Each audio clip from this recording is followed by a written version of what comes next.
Hi hello welcome to Kiran TV news.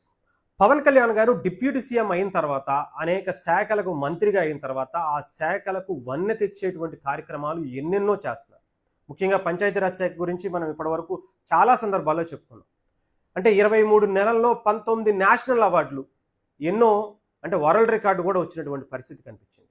ఈ స్థాయిలో పవన్ కళ్యాణ్ గారు ఒక్క పంచాయతీరాజ్ శాఖకి ఎంత వన్నె తెచ్చేటువంటి కార్యక్రమం చెప్పాలంటే 77 సంవత్సరాల భారతదేశ చరిత్రను తిరగరాసేటువంటి కార్యక్రమాలు ఎన్నో చేసుకుంటూ వచ్చారు.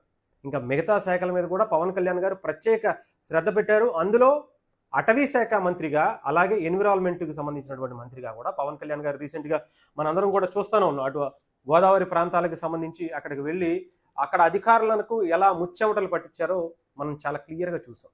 గోదావరి వ్యర్థాలను కలుషితం చేస్తున్నటువంటి ఆ పేపర్ మిల్ మీద కావచ్చు, అధికారుల మీద కావచ్చు, ఆ వ్యర్థాలను దాంట్లో వదిలేటువంటి ఆ పరిస్థితులు కావచ్చు, చాలా క్లియర్గా పవన్ కళ్యాణ్ గారు ఒక రేంజ్లో అక్కడ ఫైర్ అయినటువంటి పరిస్థితి అందరికీ తెలిసింది. అయితే ఆయన చేసేటువంటి కార్యక్రమాల్లో నేనైతే కొన్ని అద్భుతాలు మీ చెప్పాలనేటువంటి ప్రయత్నం చేస్తాను. ఎందుకంటే ఆయన చాలా మంచి ఆలోచనలు చేస్తారు. అటవీ శాఖలో ఆయన తీసుకొచ్చినటువంటి కొత్త కొత్త సంస్కరణల గురించి అయితే ప్రత్యేకించి చెప్పాల్సిన అవసరం లేదు.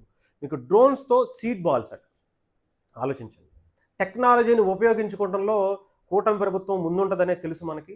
అది కూడా ఒక అటవీ శాఖ మంత్రిగా పవన్ కళ్యాణ్ గారు ఇప్పటి వరకు చరిత్రలో ఎక్కడా లేనటువంటి విధంగా సీడ్ బాల్స్ని, అంటే వర్షాకాలం వస్తే అడవి ఎక్కువ పెరగాలనేటువంటి ఉద్దేశంతో, ఆంధ్రప్రదేశ్కి సంబంధించి గ్రీనరీ ఇంకా ఎక్కువ స్థాయిలో ఉండాలనే ఉద్దేశంతో పవన్ కళ్యాణ్ గారు సీడ్స్ని ఒక మట్టి ముద్దల్లో పెట్టి ఆ డ్రోన్స్ ద్వారా అవి రిలీజ్ చేస్తూ చెట్లన్నీ కూడా, అంటే మనకు తెలుసు పక్షులు ఎంత ముఖ్యమో, అటు పిచ్చుకలు కావచ్చు, ఇంకొకటి కావచ్చు, ఈ పక్షులన్నీ కూడా ఒడ్లు కానీ ఇంకొకటి కానీ ఆ విత్తనాలు తిని అవి విసర్జించేటువంటి ప్లేసుల్లోనే మొక్కలు నాటుతూ మొక్కలు పెరుగుతూ పెద్ద పెద్ద వృక్షాలు అవుతూ ఉంటాయి.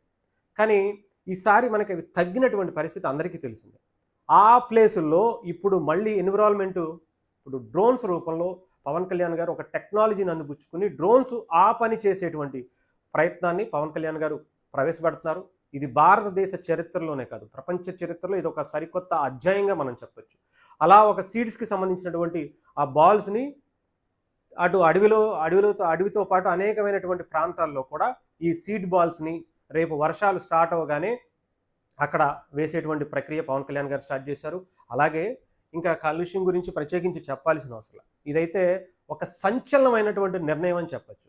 ఏదో టౌన్స్లో అంటే సిటీస్లో మాత్రమే కాదు, రాజమండ్రి లేదా వైజాగ్ ఇంకో చోట కాదు, పల్లెటూరుల్లో కూడా, పంచాయతీలలో కూడా మురుగునీరు అంతా ఇళ్లలోంచి వచ్చేటువంటి మురుగునీరు కూడా శుద్ధి చేసిన తర్వాతే అది చెరువుల్లో కానీ ఇంకొక చోటుకు కానీ వెళ్ళాలి అని చెప్పి పవన్ కళ్యాణ్ గారు చాలా సీరియస్గానే దానికి సంబంధించినటువంటి కార్యాచరణను సందేశం ఇచ్చినటువంటి పరిస్థితి కూడా కనిపిస్తుంది. అధికారులకు ఇప్పటికే అప్రమత్తం చేశారు. ఎవరైతే పంచాయతీల్లో ఉండేటువంటి మురుగునీరంతా కూడా ఒక చోటకి చేరి దాన్ని రీసైక్లింగ్ చేసిన తర్వాత, దాన్ని పరీక్షించిన తర్వాత అప్పుడు దాన్ని బయటకు వదిలేటువంటి ప్రయత్నం, అది చెరువు కావచ్చు లేదంటే భూమిలో ఇంకిపోయేటువంటి పరిస్థితికి కావచ్చు, అవన్నీ చేయాలని పవన్ కళ్యాణ్ గారు చాలా క్లియర్ ఇండికేషన్స్ ఇచ్చారు. అంతేకాదు అటవీ శాఖలో పవన్ కళ్యాణ్ గారు, నాకు తెలిసి చెప్తున్నాను కదా, దేశ చరిత్రలో చాలా చాలా గొప్ప పనులు చేస్తున్నారు. దాని గురించి ప్రత్యేకంగా పులుల సంరక్షణ గురించి, మామూలుగా పులులు బయటకు వచ్చాయంటే ఏం చేస్తాం, పట్టుకుని మనం తీసుకెళ్ళి లోపలేసేస్తాం, దాన్ని తీసుకెళ్ళి అడవిలోనో లేదా జూలోనో పట్టేస్తాం.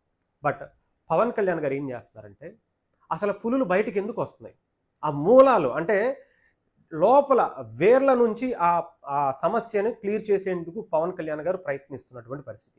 అవి బయటకు రావడానికి గల కారణాలు ఏంటి, అవి లోపలే ఉండాలి అంటే మనం ఏం చెయ్యాలి అనే దాని మీద ప్రత్యేకమైనటువంటి దృష్టి పెట్టి వాటికి ఎటువంటి ఇబ్బంది లేకుండా, ఎందుకంటే అవి మన వైపు వస్తున్నాయా, మనం అటువైపు వెళ్తున్నాం అంటే, ఒకప్పుడు దేశం అంతా ప్రపంచం అంతా కూడా ఎక్కువ అడవే ఎక్కువ ఉండేది. అంటే అవి ఉండేటువంటి ప్లేసుల్లోనే మనం ఉంటున్నాము. సో అవి డెఫినెట్గా బయటకు వచ్చేటువంటి దాన్ని మనం తప్పు పట్టలేము కూడా. అందుకనే పవన్ కళ్యాణ్ గారు ఏం చేస్తున్నారంటే, వాటి ప్లేస్ని ఇంకాస్త ఎక్స్టెండ్ చేసి వాటికి మంచి అవకాశాలు, లోపల ఆహారం కావచ్చు, నీరు కావచ్చు, ఇవన్నీ కూడా లోపలే ఉండే విధంగా పవన్ కళ్యాణ్ గారు చాలా సహజ సిద్ధమైనటువంటి ఏర్పాట్లు చేయాలని చెప్పి అధికారులతో ఆదేశించినటువంటి పరిస్థితి కనిపించింది.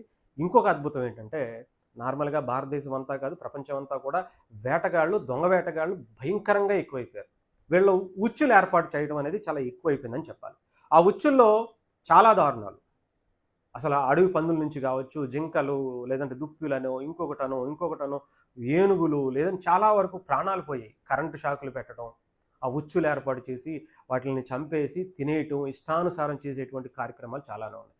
వాటన్నిటికీ అడ్డుకట్ట వేయాలని పవన్ కళ్యాణ్ గారు ఉన్న పళంగా అలాంటి ఎక్కడున్నా సరే దాదాపు 2500 ఉచ్చులట.